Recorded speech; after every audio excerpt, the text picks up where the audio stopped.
스가랴 14장 16절에서 21절까지 예루살렘을 치러 왔던 이방 나라들 중에 남은 자가 해마다 올라와서 그 왕 만군의 여호와께 경배하며 초막절을 지킬 것이라. 땅에 있는 족속들 중에 그 왕 만군의 여호와께 경배하러 예루살렘에 올라오지 아니하는 자들에게는 비를 내리지 아니하실 것인즉 만일 애굽 족속이 올라오지 아니할 때에는 비 내림이 있지 아니하리니 여호와께서 초막절을 지키러 올라오지 아니하는 이방 나라들의 사람을 치시는 재앙을 그에게 내리실 것이라. 애굽 사람이나 이방 나라 사람이나 초막절을 지키러 올라오지 아니하는 자가 받을 벌이 그러하니라. 그날에는 말방울에게까지 여호와께 성결이라 기록될 것이라. 여호와의 전에 있는 모든 솥이 제단 앞 주발과 다름이 없을 것이니 예루살렘과 유다의 모든 솥이 만군의 여호와의 성물이 될 것인즉 제사 드리는 자가 와서 이 솥을 가져다가 그것으로 고기를 삶으리라. 그날에는 만군의 여호와의 전에 가나안 사람이 다시 있지 아니하리라. 아멘. 저는 오늘 또 예수님 전하겠습니다. 성부 하나님, 성자 예수님, 성령 하나님께 영광과 찬양을 세세무음토록 돌릴지어다. 아멘. 성삼위 하나님께만 영광 돌립니다. 오늘 제목은 감사하는 자의 복이라는 제목으로 말씀을 드리겠습니다. 감사하는 자의 복. 오늘 초막절에 대한 하나님의 말씀입니다. 땅에 있는 족속들 중에 그 왕 예루살렘에 와 만군의 여호와께 경배하지 않는 자들에게는 하늘에서 비를 내리지 않겠다. 초막절을 지키러 애굽 사람이든 이방 사람이든 예루살렘 성전에 와서 초막절을 지키지 않는 자들에게는 비를 내림이 없겠다. 그리고 내가 그에게 벌을 내리겠다. 그러나 초막절을 드리는 자, 하나님 앞에 드리는 자에게는 하나님의 그 말방울에도 성결하게 할 것이고 내가 그의 솥에 주발도 내가 여호와의 성물 삼을 것이다. 이러한 내용입니다.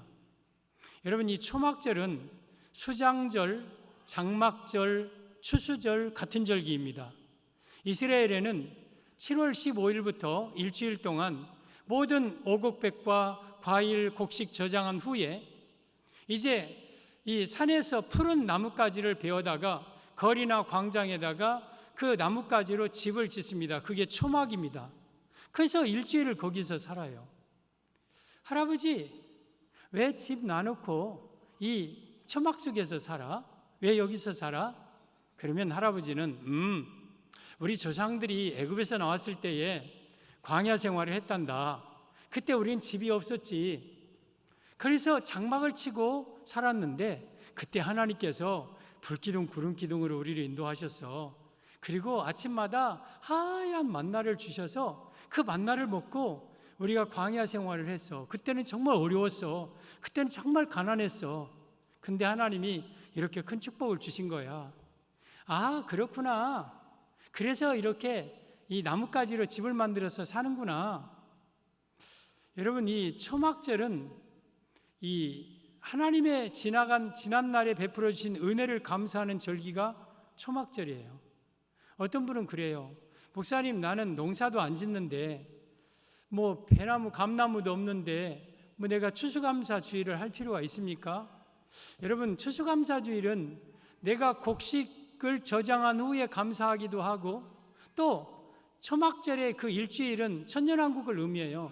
내가 과일이나 곡식이 되어서 내가 열매가 되어서 천국 창고에 저장되는 것을 또한 감사할 뿐만 아니라 지난날 베풀어 주신 모든 은혜를 감사하는 절기가 바로 이 초막절이고 추수감사주일입니다. 따라서 우리는 마땅히 추수감사주일을 지내야 됩니다. 그러면 이 초막절은 사실 하나님의 은혜 감사해서 드리는 절기예요. 감사해서. 그러니까 초막절을 지킨다는 건 감사한다는 뜻이죠. 오늘 제목은 감사하는 자의 복인데 추수절을 지키는 자, 초막절을 지키는 자에게 주시는 복을 의미합니다. 사랑하는 성도 여러분, 지금까지 살아온 것 우리 하나님의 은혜인 줄 알고 항상 하나님께 감사하시고 그 감사를 잃어버리지 않기를 주님의 이름으로 축복합니다. 오늘 초막절을 지키는 자의 복인데 사실은 이게 감사하는 자의 복입니다. 오늘 우리가 감사할 때에 하나님은 우리에게 어떤 복을, 어떤 은혜를 내려주시는지 오늘 본문을 통해서 세 가지로 말씀을 드리겠습니다.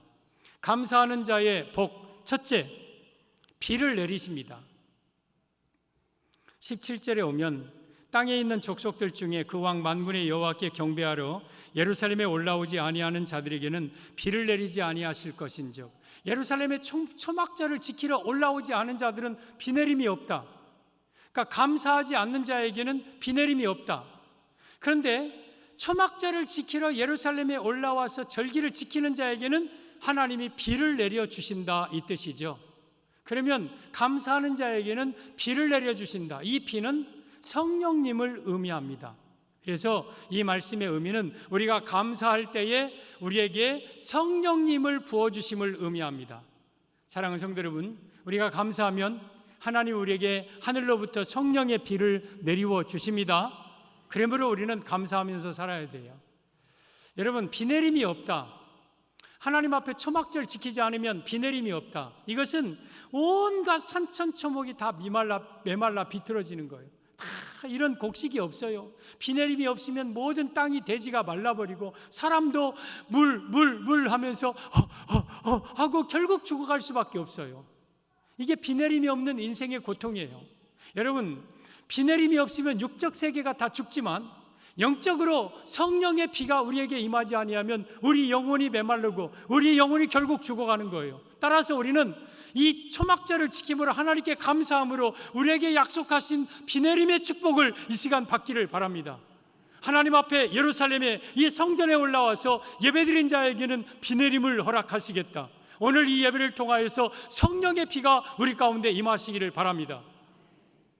요한복음 7장 37절에 예수께서 명절 끝날에 서서 큰 소리를 외쳐 이르시되 누구든지 목마르거든 내게로 와서 마시라. 나를 믿는 자는 성경에 이른 것 같이 그 배에서 생수의 강이 흘러나리라. 이는 그 믿는 자가 받을 성령을 가리키심이라. 여러분, 이 생수의 강은 성령님이라고 했어요. 성령님이라고. 하나님의 교회에 나와서 우리가 예수님 앞에 목마름을 가지고 나오면, 하나님 앞에 감사하는 초막절을 지키면 하나님이 성령의 생수를 우리에게 부어주십니다. 저는 여러분들의 영혼에 하나님의 성령의 비 내림이 있기를 바랍니다. 하나님이 성령을 이 시간 우리 가운데 부어주시기를 바랍니다.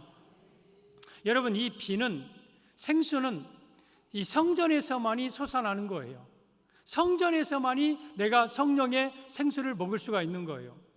스가랴 14장 8절에 보면 이렇게 말씀하시죠. 그날에 생수가 예루살렘에서 솟아나서 절반은 동해로 절반은 서해로 흐를 것이라. 예루살렘은 교회입니다. 교회는 생수가 터져나오는 장소입니다. 생수가 펑 터져서 절반은 동으로 절반은 서해로, 그러면 남과 북은 없냐? 그게 아니라 동서남북으로 이 생수가 퍼져나가고 여름에도 겨울에도 그러하리라. 사계절 봄, 여름, 가을, 겨울 끊임없는 생수가 이 하나님의 교회를 통하여서 터져나올 것이다. 그래서 여러분들은 하나님의 교회에 오는 이유는 저 생수를 마시기 위해서 이 교회에 나오는 거예요. 전 여러분들에게 오늘 성령의 생수의 능력이 임하기를 바랍니다. 성령님의 기름 부으심이, 성령님의 비 내림이 여러분에게 임하시기를 바랍니다. 이게 바로 초막절을 지키는 자에게 주시는 복이고 감사하는 자에게 주시는 복입니다. 요엘서 2장 23절 24절 보면 이렇게 말씀합니다. 시온의 자녀들아, 시온의 자녀들은 우리 성도들이죠. 교회의 자녀들아, 너희는 너희 하나님 여호와로 말미암아 기뻐하며 즐거워할지어다. 우리가 기뻐하며 즐거워하는 이유는 하나님 때문에 기뻐하는 거예요.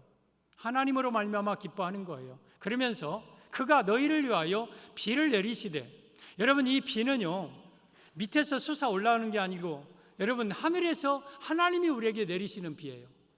봄비 때에 번개를 내는 여호와께 비를 구하라. 우리에게 소낙비를 내려서 밭의 채소를 각 사람에게 주리라. 스가랴 10장 1절에 이 비는 우리가 기후제 드린다고 아니면 인공강으로 내리는 게 아니라 하나님이 위에서부터 내리는 게 비예요. 성령은요 인간적인 방법으로 여러분 우리가 받는 게 아니에요.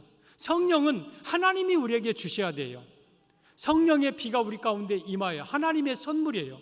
그러면서 너에게 비를 내리시되 이른 비를 너에게 적당하게 주시리니 이른 비와 늦은 비가 예전과 같을 것이라. 여기 두 가지 비가 나와요. 이른 비와 늦은 비. 여러분, 이거 다 성령을 의미하는데, 물론 문자적인 비, 물리적인 하늘에서 내려오는 비도 뜻하지만 저건 성령을 의미하는 거예요. 그러면 저건 이스라엘의 농사법과 관련이 돼 있어요. 24절을 한 번 더 보고, 마당에는 밀이 가득하고 덕에는 새 포도주와 기름이 넘치리라. 이른 비와 늦은 비를 너에게 적당하게 주시리니, 그러면서 너희 마당에는 밀이 가득하다, 곡식이 가득하다, 너희 포도주 틀에는 새 포도주와 기름이 넘친다, 이러한 말씀인데, 여러분, 이스라엘의 농사법을 보면 저 말씀을 이해할 수가 있어요. 우리는 봄에 씨 뿌리고 가을에 거두죠. 근데 이스라엘은 우리로 말하면 가을에 씨를 뿌리고 봄에 거둬요. 그러면서 가을에 이제 씨를 파종하면 그때 내리는 비가 이른 비예요. 이른 비는 보슬비, 가랑비, 또한 가는 비예요. 그 싹이 조금 나왔을 때 굵은 장대비가 떨어지면 완전히 다 묵사발 되는 거죠. 그래서 그때는요, 이슬비를 내려요. 그러면 이슬비가 톡톡톡톡 해서 그 싹을 틔워요. 그래서 싹이 자라고, 그리고 점점 커지고 꽃이 피고, 그리고 열매가 맺고, 그런 게 이슬비예요. 그러면서 이제 2월 3월 가면 이 이스라엘에는 굉장한 건기가 옵니다. 그러면 막 열매를 맺고 거둬야 되기 전에 막 이 나무들이, 곡식들이 빼빼 마르고 막 헉헉 막 쩍쩍 갈라지고 막 굉장히 고통스러워해요. 그때에 내리는 비가 늦은 비예요. 늦은 비를 그때 확 내리는데, 이 늦은 비는 장맛비예요. 소낙비예요. 그러면서 그때 확 해서 메꿔진, 틈 갈라진 땅을 메꾸고, 그리고 곡식들이 다시 힘을 내어서 열매를 튼실하게 먹고, 그 다음에 5, 6월 달에 곡식을 거두는 거예요. 이게 이른 비와 늦은 비예요. 곡식 거두는 추수는 재림입니다. 그리고 그 곡식은 우리 모습이고 교회의 모습이에요. 이른 비는 초대교회의 모습이고 늦은 비의 모습은 종말 교회의 모습이에요. 종말 교회가 초대교회 그때 황제를 이기기 위해서 막 카타콤에 들어가고 목숨 걸고 하기 위해서 우리 하나님이 내려주신 성령이 바로 이른 비의 성령이, 이슬비의 성령, 그때 오순절날 성령이 임하셔서 그 성령의 힘으로 그들이 신앙 지키고 그 속에서 끝까지 이겨낸 거예요. 그러다가 이제 종말이 되면 예수님 재림하기 전에는 막 곡식들이 막 메마릅니다. 이것이 오늘날 교회들의 모습이에요. 교회들이 막 시들어가고 영적으로 잠들어가고 막 힘들어하고 있을 때, 이때 추수할 것이 없어요. 그래서 하나님이 그때 내려주시는 비가 어떤 비냐? 늦은 비입니다. 늦은 비는 장맛비입니다. 그때 확 내려주는데, 마지막 종말 때 내려줄 장맛비의 성령은 종말 대환란 때 내려주는 7영의 성령을 의미하는 거예요. 여러분, 7은 완전수죠. 성령이 7분이라는 뜻이 아니죠. 계시록 4장 5절에 그에게 7뿔과 7눈이 있으니 이 눈들은 온 땅에 보내심을 입은 하나님의 7영이더라. 마지막에 우리에게 부어줄 그 장맛비의 성령, 강력하신 성령을 부어서 우리로 하여금 대환란을 이기고 적그리스도와 거짓 선자들을 다 이겨내고, 그리고 그 환란을 이기게 만들기 위해서 우리에게 베풀어주는 그 성령이 바로 늦은 비의 성령이에요. 이 성령님은 하나님이 우리에게 주시는 거예요. 이걸 비로 표현하는 거예요. 저는 그래서 우리가 마지막 대환란을 이기고 우리가 곡식이 되어서 하나님의 천국 창고에 내가 밀이 되고 내가 포도주가 되어서 하나님께 올려지는 거룩한 성도가 되기 위해서는 우리가 먼저 성령을 받아야 돼요. 비 내림이 없으면 우리는 절대 여러분 대환란을 이겨낼 수가 없는 거예요. 사랑하는 성도 여러분, 육적인 비가 없으면 모든 이 산천초목이 다 죽어요. 그런데 영적인 비, 성령님이 우리에게 없으면 우리 영이 죽어요. 근데 이 성령은 누구에게 오냐? 감사하는 자에게, 추수절 지키는 자에게, 초막절 지키는 자에게 비 내림을 약속했어요. 전 여러분들이 하나님 앞에 감사하면서 사세요. 감사하는 건 비 내림을 받는 길이에요. 물론 여러분의 산업의 비도 내리겠지만 내게 성령의 비를 부어주셔서 내 영이 팍 살고 내 영이 건강할 수 있도록 감사할 때에 성령님을 우리에게 부어주시는 것이 감사하는 자에게 주어지시는 복입니다. 저는 여러분들에게 오늘 이 시간 성령의 비 내림이 있기를 바랍니다. 특별히 늦은 비의 성령, 7영의 성령, 장맛비의 성령으로 우리에게 충만하게 부어주셔서 모든 환난을 이기고 적그리스도를 이기고 주 앞에 서는 여러분들 되기를 바랍니다. 감사하는 자에게 첫째, 비 내림을 주신다. 성령님을 우리에게 부어주심을 의미합니다. 감사하는 자에 주시는 복. 둘째, 재앙을 내리지 않습니다. 감사하는 자에게 재앙을 내리지 않는다. 18절에 보면 만일 애굽 족속이 올라오지 아니할 때에는 비 내림이 있지 아니하리니 여호와께서 초막절을 지키러 올라오지 아니하는 이방 나라들의 사람을 치시는 재앙을 그에게 내리실 것이라. 초막절을 지키러 예루살렘에 올라오지 않는 자들에게는 재앙이 있어요. 그러면 초막절을 지키러 곳곳에서 예루살렘에 오는 자들에게는 재앙이 없을 뿐만 아니라 있는 재앙을 거두십니다. 초막절은 감사라고 말씀을 드렸습니다. 이 말씀의 의미는 감사하는 자는 하나님이 재앙을 거두어 주심을 의미합니다. 사랑하는 성도 여러분, 우리 삶 속에 고난이 있고 어려움이 있고 자꾸 환난이 찾아오고 재앙이 오면 하나님 앞에 감사하십시오. 그러면 그 감사를 받으시고 재앙을 거두어 주십니다. 내 삶의 환난과 고난을 거두어 주십니다. 이게 감사의 능력입니다. 여러분, 감사는 재앙을 거두는 능력이 있어요. 환난을 이겨내는 능력이 있어요. 그래서 우리는 반드시 하나님 앞에 감사 생활해야 돼요. 이스라엘에는 7대 절기가 있어요. 6월절, 무교절, 초실절, 칠칠절, 그다음 나팔절, 대속제일, 초막절, 장막절, 추수절 똑같습니다.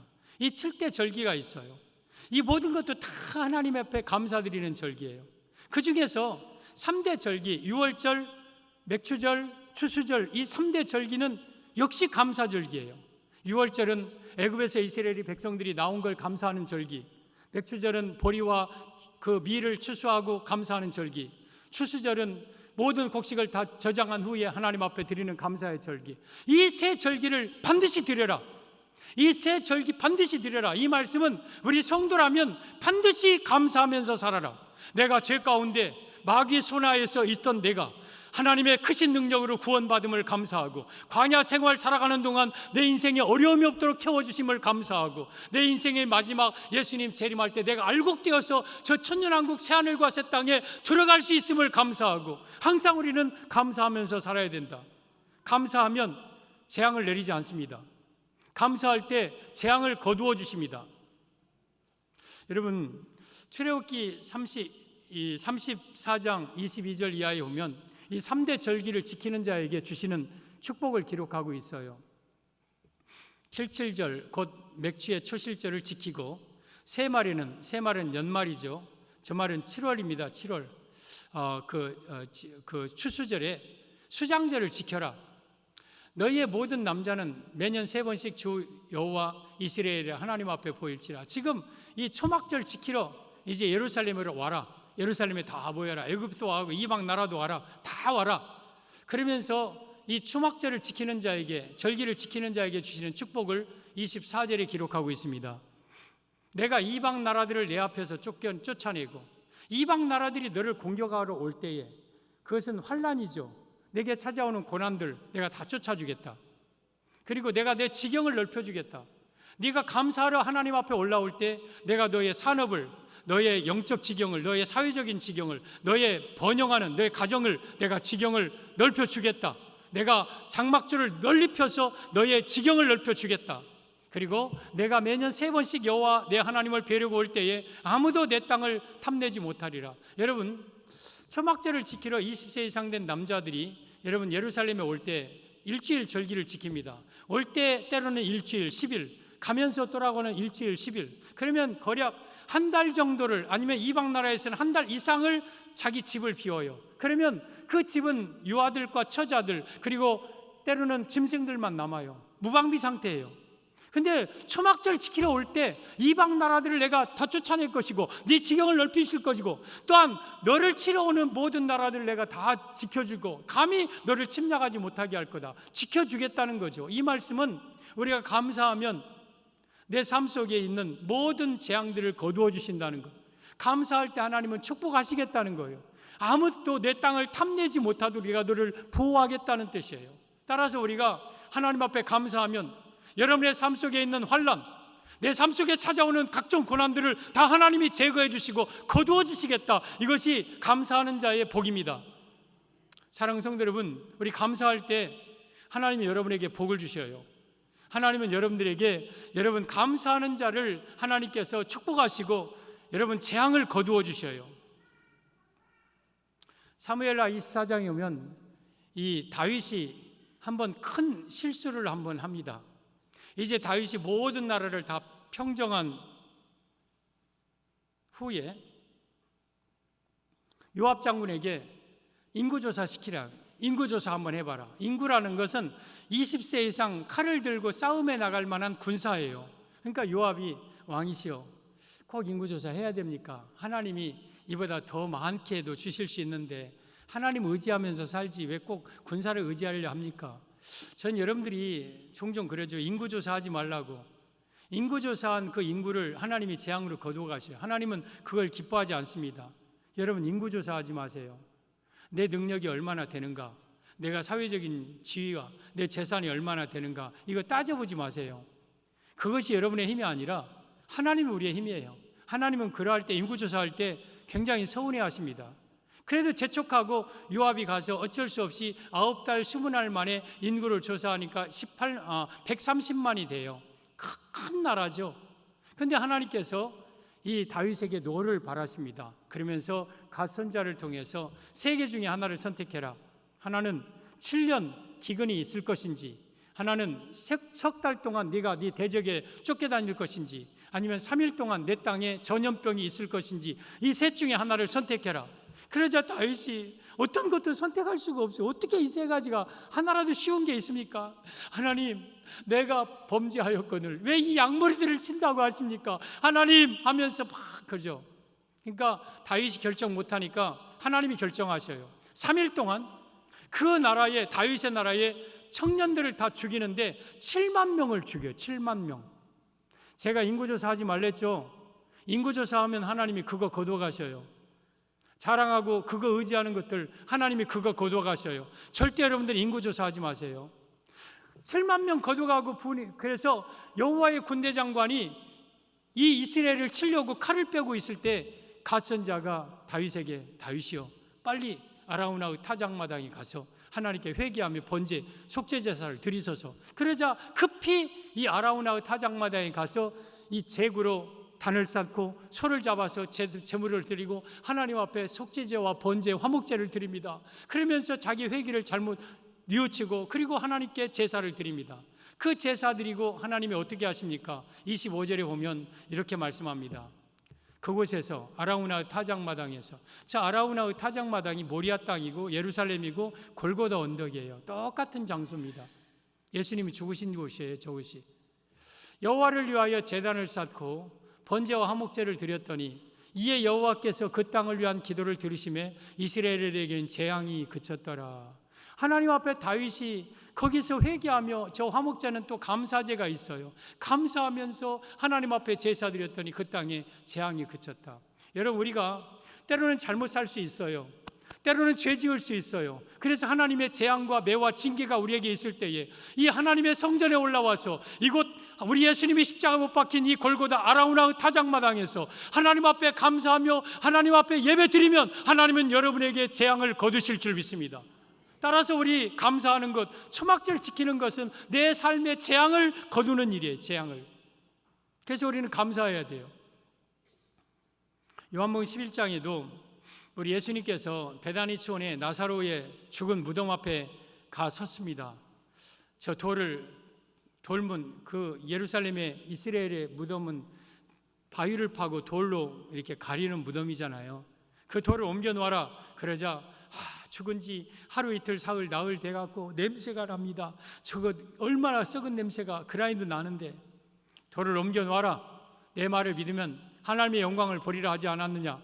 그러면서 그 장정들이 돌을 굴러버립니다. 그 안에서 썩은 정말 냄새가 칵 꿀려 나옵니다. 그때 예수님께서 그 무덤 앞에서 하나님 앞에 기도합니다. 하나님이여, 내 말을 들으신 것을 감사하나이다. 지금까지 항상 내 말을 들으신 것을 감사하나이다. 내가 이렇게 말하는 것은 저들을 위함이니 저들이 내가 아버지께서 하시는 이름을 내가 나타나기를 원합니다. 그랬어요. 그 무덤 앞에서 우리 예수님이 하신 게 감사한다고 그랬어요. 감사한다. 그리고 무덤을 향하여서 나사로야 나오너라. 그때 나사로가 죽은 지 나흘 되는 나사로가 수족을 배로 동인 채로 걸어 나와요. 풀어놓아 다니게 하라. 그러자 건강한 나사로의 모습이 있습니다. 저는 나사로의 뜻도 여러 가지가 있지만 이게 내가 산다는 때 이 나사로가 우리예요. 우리 예수님 재림하시면 우리가 무덤에 있다가 이렇게 살아서 나오는 것을 예표적으로 보여주는 사건이에요. 이 나사로가 곧 우리의 모습입니다. 그 모습으로 막 얼마나 그 영광, 하나님께 영광을 돌리면서 막 죽은 오빠, 그 가족 다 죽고 막 썩은 냄새, 무덤, 돌문, 그 막 죽음 앞에 있던 그 절망적인 상황이 우리 예수님의 감사로 말미암아 축복의 상황으로, 축제의 상황으로 바꿔지는 거예요. 여러분, 우리가 아무리 죽음 앞에 섰고 절망적인 상황, 무덤 앞에 냄새나는 역겨운 삶을 살아가고 하루하루 눈물로 탄식하는 삶을 산다 할지라도 그 앞에서 하나님 앞에 감사해 보십시오. 하나님은 재앙을 거두어 주실 겁니다. 하나님은 축복으로 바꿔 주실 것입니다. 이것이 감사의 능력입니다. 여러분에게 아픔이 있습니까? 고난이 있어서 하루하루 살기가 힘들고 고통스럽습니까? 그럼에도 불구하고 감사하십시오. 그러면 하나님은 그 고난을 거두어 주실 겁니다. 재앙을 거두실 것입니다. 이게 감사하는 자의 복입니다.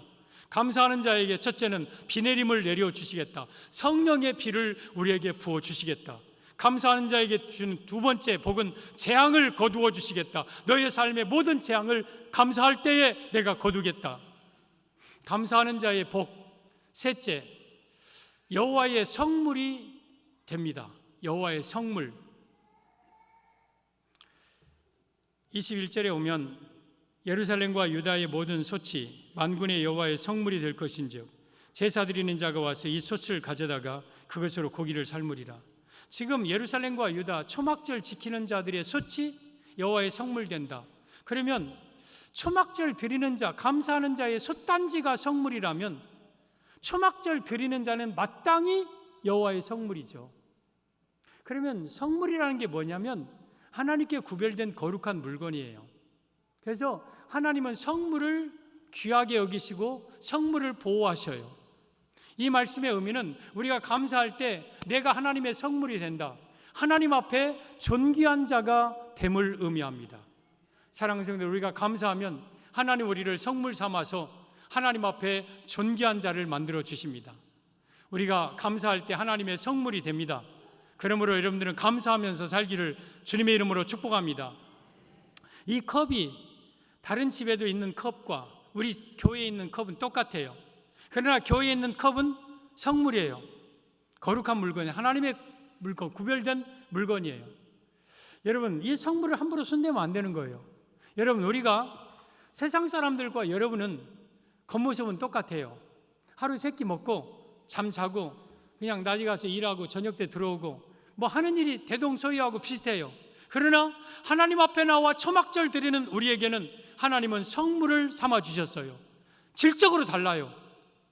여러분, 이 컵이 여러분 다른 여염집에 있는 컵과 하나님의 성전, 여러분 강대상 위에 있는 이것은요 질적으로 다른 거예요. 이건 성물이기 때문에 그래요. 성물. 레위기 22장 3절에 오면 성물을 하나님은 이렇게 말씀하십니다. 그들에게 이르라, 누구든지 내 자손 중에 대대로 그의 몸이 부정하면서도 이스라엘 자손이 구별하여 여호와께 드리는 성물에 가까이 하는 자는 내 앞에서 끊어지리라. 나는 여호와니라. 하나님의 성물을 가까이 한다는 건 손대고 도둑질하고 만진다는 뜻이죠. 해친다는 뜻이죠. 그러면 여호와 앞에 죽는 게 아니라 끊어진다. 왜? 하나님의 성물은 거룩한 물건이기 때문에 함부로 손대서는 안 된다. 사랑하는 성도 여러분, 우리가 하나님 앞에 초막절을 지키고 감사할 때 하나님 우리를 성물로 삼아주셔요. 그럴 때 만약에 누가 여러분들을 손댄다, 여러분을 누가 해친다, 하나님은 그를 하나님 앞에서 끊어버립니다. 죽일 뿐만 아니라 영원히 멸망시킵니다. 왜? 우리는 하나님의 성물 되었기 때문에 그렇습니다. 따라서 우리가 하나님의 성물은 하나님이 그렇게 존귀하게 여기고 그렇게 귀하게 여기고 보호하고 지켜주는 거예요. 이게 감사하는 자에 주시는 복입니다. 사랑하는 성도들, 우리가 하나님 앞에 감사 예배 드리고 하나님 앞에 영광 돌릴 때 하나님 우리를 성물 삼아서 존귀한 자가 되게 하셔요. 하나님 앞에 위대한 인물 되게 하셔요. 다윗이 원래 베들레헴의 목동이었잖아요. 비천한 사람이었습니다. 그 다윗을 우리 하나님께서 여러분 이 사무엘을 통해서 기름 부어 주시고 거기서 이스라엘의 주권자 왕으로 삼아 주셨어요. 다윗이 왕이 된 후에 나는 이렇게 백향목궁에 좋은 궁궐에 거하는데 저 하나님의 법궤, 언약궤는 휘장 가운데, 하나님의 궤는 항상 이런 천막 가운데 있었거든요. 휘장 가운데 거하는구나. 아, 내가 하나님 앞에 너무 죄송스럽다. 내가 저 법궤 여호와를 위하여 내가 성전을 지으리라 하고 나단 선지자에게 선지자님, 내가 성전을 짓겠습니다. 그래요. 그러니까 나단 선지자는 그렇게 하세요. 그랬는데 하나님은 아니다. 너는 피를 많이 흘린 군인이라 내 거룩한 성전을 지을 수가 없으니 내 아들 솔로몬 때에 너는 성전을 지을 것이다. 그랬어요. 그러면서 그 성전 짓겠다고 마음만 먹은 다윗에게 하나님이 이렇게 축복을 하시는데 사무엘하 7장 8절 이하에 보면 이렇게 축복하십니다. 그러므로 이제 내 종 다윗에게 이와 같이 말하라. 만군의 여호와께서 이와 같이 말씀하시기를 내가 너를 목장 곧 양을 따르는 데서 데려다가 내 백성 이스라엘의 주권자를 삼고, 그러죠. 저 베들레헴 에브라다야 너는 유다국 조울 중에 가장 작도다 그랬어요. 조그만 마을, 저 깡촌, 저 시골 마을 있는 이 다윗을 데려다가 이스라엘의 주권자를 삼았다. 이스라엘의 임금을 삼은 거예요. 왕을 삼은 거예요. 뿐만 아니라 9절, 내가 가는 모든 곳에서 내가 너와 함께 있어 내 모든 원수를 내 앞에서 멸하였은즉 땅에서 위대한 자들의 이름과 같이 내 이름을 위대하게 만들어주리라. 내가 너를 왕 삼을 뿐만 아니라 너를 내가 가는 곳마다 내가 너와 함께하여 내 대적을 내가 멸해주고 내가 내 이름을 세상에서 존귀한 자의 이름과 같이 너를 존귀하게 만들어주겠다. 다윗을 존귀한 자가 되게 하겠다. 여러분, 다윗이 이렇게 하나님 앞에 존귀한 자가 된 이유는 다윗은 하나님께 감사하는 자였어요. 사무엘하 6장에 아비나답의 집에서, 오베데돔의 집에서 법궤가 올 때에 이 다윗이 어떻게 했습니까? 왕임에도 불구하고 그 앞에서 덩실덩실 춤을 추면서 속옷이 드러나고 막 그냥 채통 없는 모습을 보이잖아요. 그게 지금 왕임에도 불구하고 하나님 앞에 그렇게 감사한 거예요. 오메 우리 예수님이, 법궤는 우리 예수님이거든요. 내 가정에 오시네, 내 시온성에 오시네 하면서 즐겁게 예수님을 모시는 모습이에요. 여러분, 우리가 사람 앞에는 뭐 무슨 사회 과장도 되고 뭐 사장도 되고 뭐도 되지만 하나님 앞에는 우리는 다윗과 같이 어린아이가 돼야 돼요. 그 앞에서 그냥 어떻게 나 같은 누추한 것의 마음속에 예수님을 모실 수 있습니까? 어떻게 내가 예수님을 모실 수 있는 사람이 되었습니까? 오, 감사합니다 하면서 덩실덩실 춤을 춰요. 그리고 궁궐에 들어와서 보니까 자기는 이렇게 좋은 집에 살아. 근데 자기 과거에 생각난 거야. 다윗아, 너 베들레헴에 살 때 너 목동이었어. 그 막내 아들이었어. 너는 정말 제껴놓은 사람이었어. 그런데 내가 어떻게 이렇게 왕이 되었을까? 내가 어떻게 이렇게 좋은 백향목궁에 거하면서 살 수 있었을까? 그냥 하나님 앞에 감사했던 거예요. 너무 감격스러워서 도저히 주님 앞에 미안해서 우리 나단 선지자에게 내가 성막 짓겠다고 한 거예요. 하나님은 그 다윗의 감사하는 마음을 본 거예요. 그리고 다윗을 세상에서 위대한 자의 이름과 같이 위대하게 다윗을 만들어 준 거예요. 사랑하는 성도 여러분, 우리가 정말 내 마음속에 하나님이 지난날에 내게 베풀어 주신 그 은혜를 감사하면서 살아야 돼요. 나 같은 것이 어떻게 지금까지 살 수 있었을까? 나 같은 것에 베풀어 주신 그 은혜가 얼마나 클까? 여러분, 올 2020년 추수감사주일은 남다른 감회가 있고 남다른 은혜를 느끼면서 우리가 추수감사주일을 보내야 돼요. 왜냐하면 1월부터 시작된 코로나19로 인해서 온 나라가, 온 세계가 교회들마다 아니면 여러분 개인들마다 얼마나 힘들게 지냈습니까? 과연 이 코로나가 언제 끝날까? 저는 코로나해서 예전에 코로나 택시, 브리샤, 코티나 이런 택시 이름인가 뭔가, 코로나를 내가 이렇게 많이 부를 줄은 생각도 못했죠. 그냥 잠깐 있다 지나갈 줄 알았죠. 근데 이 코로나가 온 나라를 강타하고 그 속에서 신음하며 고통 속에서 살았어요. 그런데 그럼에도 불구하고 그 코로나 속에서도 하나님 우리 교회를 지키시고 저와 여러분을 이렇게 지켜주셨잖아요. 하나님이 이렇게 살도록 은혜 주셨잖아요. 이 오곡백과를 보십시오.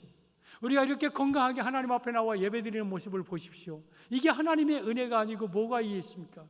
저는 코로나를 통해서 저에게 받은 은혜가 너무 커요. 저에게는 코로나는 감사한 하나님의 선물이었어요. 제 나름대로 내 마음속에 주시는 은혜들이 있어요. 비록 코로나로 힘들기는 했어요. 성도들도 힘들고 교회도 힘들고 텅 빈 예배당에서 혼자 설교하고 엎드려서 어깨 들먹거리면서 하나님 언제 이 자리에 성도들 와서 예배드리겠습니까? 예배드린다고 고발당해서 경찰 취조받고 법원 재판 가서 2번이나 재판받고 그냥 어떻게 그냥 시청 직원, 구청 직원, 경찰서 올까봐 조마조마하면서 그냥 숫자 세가지고 한 명이라도 더 많으면 돌려보내고 그러면서 지낸 세월이 한 달, 1년이 다 지나가요. 근데 그 속에서도 하나님이 주신 은혜가 너무너무 컸어요. 하나님이 주신 그 축복이 너무나도 컸어요. 오늘 이렇게 감사할 수 있는 것은 여러분 우리가 과거에 어려움이 있어도 그 속에서 나를 지키신 하나님의 은혜 감사하면서 살아야 됩니다. 우리 감사할 때에 하나님은 여러분을 여호와의 성물 삼아 주셔서 하나님 우리를 존귀한 자, 하나님 앞에 위대한 존귀한 자로 하나님이 세우시는 거예요. 이게 감사하는 자에 주시는 복인 거예요. 사랑하는 성도들, 우리 감사합시다. 감사해야 돼요. 지금까지 살아온 게 여러분의 능력으로 산 게 아니에요. 어쩌다 보니까 그렇게 살아온 게 아니에요. 모든 것은 다 하나님의 은혜예요. 그 은혜 속에서 우리가 살아온 거예요. 앞으로 천국 갈 때까지도 하나님의 은혜 아니면 우리는 살아갈 수 없는 존재들이에요. 이렇게 오곡백과 좋은 과일을 놓고 하나님 앞에 풍성하게 감사하면서 예배드리며 제사 드릴 수 있는 것도 하나님의 은혜입니다. 오늘 초막절을 지키는 자에게 주시는 복, 감사하는 자에게 주시는 복 3가지. 비를 내려주신다. 성령님을 우리에게 부어주시되 늦은 비의 성령, 장맛비의 성령을 부어주셔서 정말 우리 밭고랑에 물을 넉넉히 대사 그 이랑을 평평하게 하시고 또 단비로 부드럽게 하시고 그 싹에 복 주시고 초장에는 양떼가 입히고 골짜기는 곡식이 덮여 풍성한 그러한 영육간의 삶을 살게 하신 것은 감사하는 자에게 주신 복입니다. 또한 감사하는 자에게는 재앙을 거두어 주십니다. 여러분 우리 삶 속에 모든 재앙들이 거두어지기를 바라고 감사하는 자에게 우리 하나님께서는 성물 만들어 주셔서 하나님 앞에 존귀한 자로 우리를 세워 주실 것입니다. 이 감사하는 자의 복이 여러분에게 임하시기를 주님의 이름으로 축복합니다.